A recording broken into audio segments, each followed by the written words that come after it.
Tüm çocuklar öksürüyor, aileler çaresiz. Çocuklar bronşit mi oldu, zatürre mi oldu, aileler endişeli.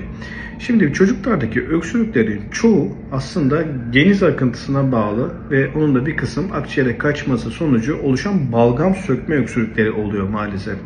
O yüzden öksürük şuruplarını biz çocuklara vermiyoruz genelde. Biz onların öksürüğünü rahatlatmak için, yani balgamlarını sökmek için bu bizim buhar ilaçlarla serum fizyolojik veya onun tuz oranı daha yüksek olan hipertonikleri kullanıyoruz. Burada hangilerini kullanalım? 2 yaşın altında düz serum fizyolojik, yani izotonikler.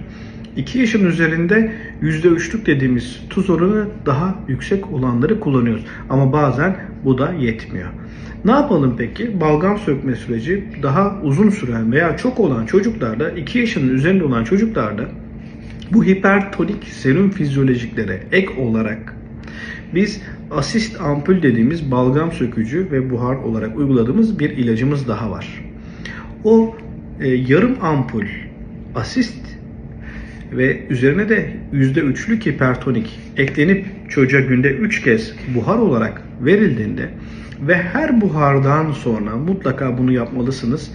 Hem 2 yaş altına hem 2 yaş üstüne buhar biter bitmez mutlaka sırttan o aşağıdan yukarı sağlı sollu vurduğumuz, yani taputman dediğimiz o vurma hareketini yapmalıyız ki serumların balgamı parçalaması ve bizim o yaptığımız vibrasyonla beraber balgamın yukarı doğru gelip yutmasına yardımcı olalım ve öksürükleri daha fazla uzamasın. Aklınızda olsun. Kış boyunca çok işinize yarayacak bir bilgi olduğunu düşünüyorum. Herkese iyi günler diliyorum.